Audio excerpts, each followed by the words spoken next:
जी अस्सलाम वालेकुम नादरीन, मैं थोड़ा होस्ट अमर सुल कंबोज। तुसी देख रहे हो मेरा यूट्यूब चैनल ते फेसबुक पेज। उम्मीद करदा नादरीन सारे भाई दोस्त अहबाब ठीक होंगे।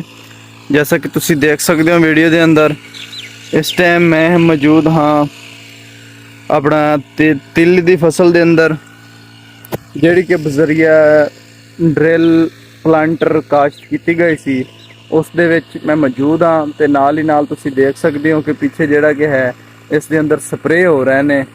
ते इस टाइम माशाअल्लाह जिहड़ी कि फुल तकरीबन हाफ तो लैके ज़्यादा तकरीबन 3% जिहड़ा है कि वो मिच्योर हो चुकी है। 1% रह गई आ, वो अपनी ग्रोथ कर रही आ। जिहड़े आह अज 15 तरीक आ ते 15 दिनों के 20 दिनों के अंदर अंदर इन्हें मुकम्मल मिच्योर हो जाना है।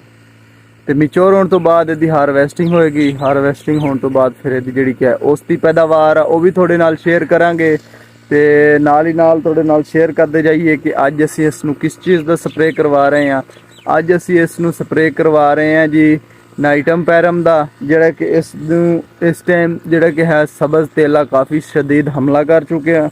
नाल ही नाल असीं इहदे विच NPK 2020 जिहड़ा कि है वो एक कंपनी का ऐड किया है, जिस दे नाल इसकी फ्रूटिंग दे विच खातर खा इजाफा होएगा ते इस दे जिहड़ी कि है ग्रोथ भी काफ़ी ज़्यादा बेहतर हो जाएगी। ते सिलसिलावार इनू 8वें तो 10वें दिन, जैसा कि शदीद गर्मी की सूरत सी, इस वजह तो 8वें तो 10वें दिन असां इनू पानी लगाते रहे हैं। ते वैसे इसनू 15 दिन 20 दिन बाद पानी लगता है खेल वाले जिहड़े कि काश्त आ। ते इंशाअल्लाह मजीद जिस टाइम इनू हारवैसट करांगे, हारवैसट करन तो बाद जिहड़ी कि है इहदी औसती पैदावार आएगी, वो भी तुहाडे नाल शेयर करांगे। ते अगर तुसी साडे चैनल ते नवे हो तो साडे चैनल नूं सबसक्राइब करो, बैल आइकन नूं दबाओ ताकि साडी हर आने वाली नवी वीडियो तुहाडे तक सब तो पहले पहुंचे।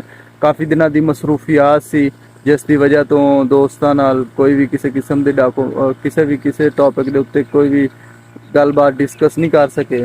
इंशाअल्लाह नैक्सट हुण कोशिश करांगे दिन ब दिन कोई ना कोई टॉपिक लैके थोड़े कोल हाज़र होइए। ते साडे चैनल नूं ज़्यादा तो ज़्यादा सबसक्राइब करो, अगे तो अगे शेयर करो ताकि साडी हर आने वाली नवी वीडियो तुहाडे तक सब तो पहले पहुंचे। तुहानूं पता थोड़ा भाई हर वारी तुहाडे वास्ते एक नवी इनफॉर्मेशन वाली वीडियो लैके हाज़र हुंदा आ।